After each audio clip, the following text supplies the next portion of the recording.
Are you wondering what non-alcoholic spirits you need to get your mocktail bar started? It can be really confusing because the world of non-alcoholics is exploding and there is a lot to sift through. So in today's video, I'm going to share with you what I consider to be my favorites and my essentials in my mocktail bar. And stay with me till the end because we're going to do a little bonus mock margarita. The first non-alcoholic spirit I'd like to start with is the seedlet. So none of the seedlet flavors are necessarily a proxy for, say, vodka, gin, rum, or tequila. They are flavor expressions all of their own, and each of them unique and delicious in their own way. But you can use them in place the way you'd use a clear spirit like vodka, gin, or tequila. You could get away with owning or stocking up just one, but they do express a unique flavor and I enjoy all of them. My favorite being the garden. A lot of bell pepper on the nose. It's peas and garden and grassy, and it works really well in margaritas. I like it just with soda and a twist of lime. This is the Grove 42. It has a lot of candied orange on the nose. Probably what I guess would be the most popular. So if you were going to choose and you wanted to buy the approachable one, I would say that you would look to buy the Grove 42. And then this is the Spice 94. Allspice, cardamom.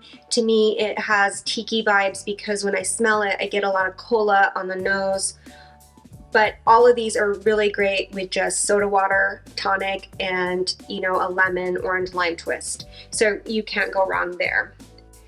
Which brings me to free spirits. This is in particular the tequila proxy, but they do proxies for all the spirits. And it doesn't necessarily taste like tequila, although it does have that sort of dank tequila-ness about it, which I enjoy. But why this makes the cut is because it's functional. It has vitamins in it. And if you can get vitamins and do double duty of having a beautiful experience with the mocktail, but also have it be good for you, I am all about that. So I like this for this reason. And what I love is to split this with the seedlet. Check this video out here where I use a split base spirit to make a non-alcoholic daiquiri.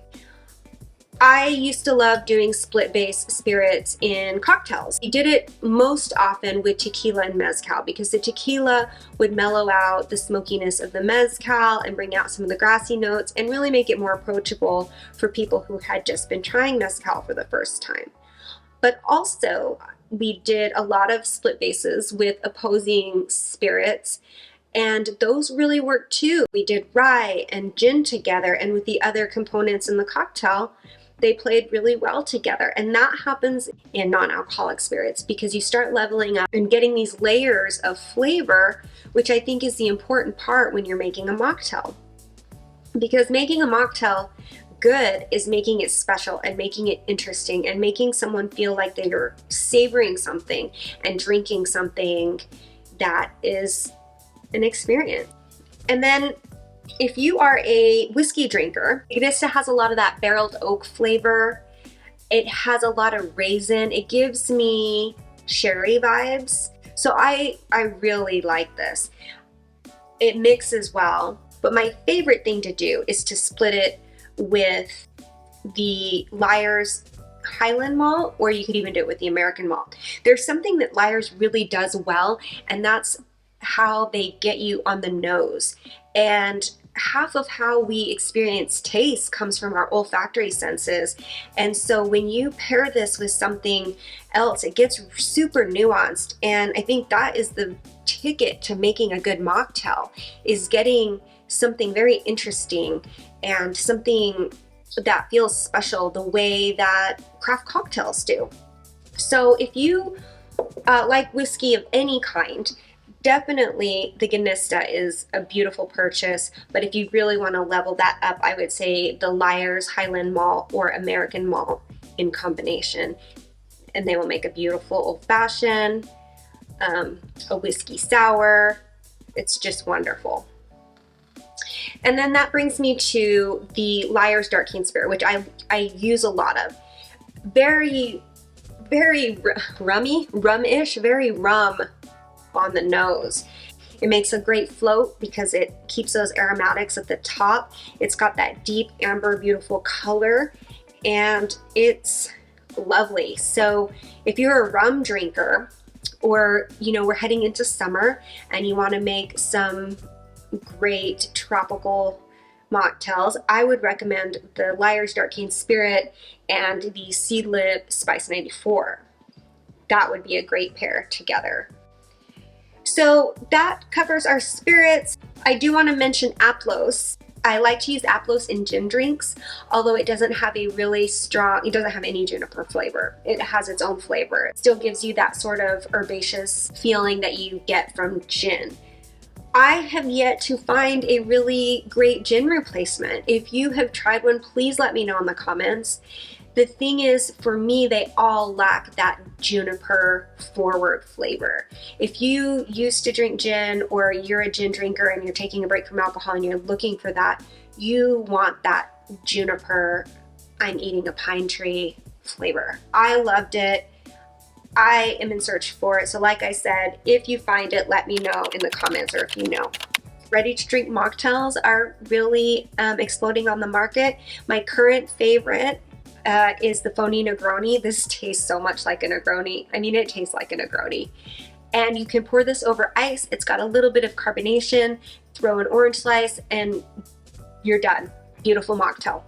Now, if you'd like, you can also mix it. I use it as a mixer. I made a really cool riff on a Garibaldi mocktail.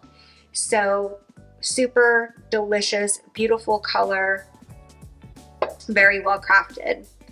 So for wines and champagne, I love this St. Regis Brut. It is only about $11.99 a bottle, and it's perfectly dry, not too sweet, and it's really drinkable without being overly grape juicy. A lot of the times, the champagne and wine proxies are super grape juicy, super jammy. So this actually is really great. My next favorites are the Shorley. The red has a little bit of a fizz. It's a bubbly red, really delicious. Again, not overly grapey, not overly sweet. These are very dry and almost tart. And so if you are a person that doesn't like things too sweet, they're very refreshing. And I mean, it doesn't get any easier. Just pop a cold can and you're set. So I will post links to where you can find all of these in the description. So let's make our non-alcoholic margarita. Okay, so we're going to make a non-alcoholic margarita. This is also going to be pretty low in sugar too, because I'm using a non-alcoholic sugar-free triple sec. We're going to put this is optional, a salt rim. You could do a half rim if you prefer. Set that aside. Ice up our mixing glass. We're going to add 1.5 ounces each of the Seedlip Garden 108 and the Free Spirits Spirit of Tequila. 1.5 ounces of the Free Spirits, and then 1.5 ounces of the Seedlip Garden. And then I like this to be really citrusy. We're using a full ounce of lime juice. Depending on how sweet you like it, 1/2 ounce to 3/4 ounces of triple sec. And then we're going to shake that up.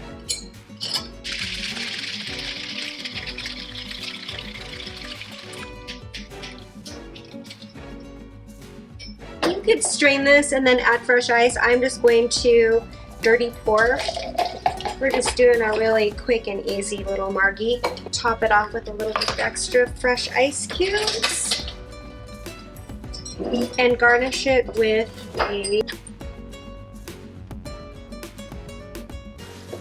a wonderful, quick and easy non-alcoholic margarita. There we go. That's perfect. Ooh, that's so good. Very refreshing. A little spicy, super good. If you enjoyed this video, please check out these videos here. And if you are enjoying this content, please hit that subscribe. Is it here? Is it there? Thanks for watching. Dang. In the show notes,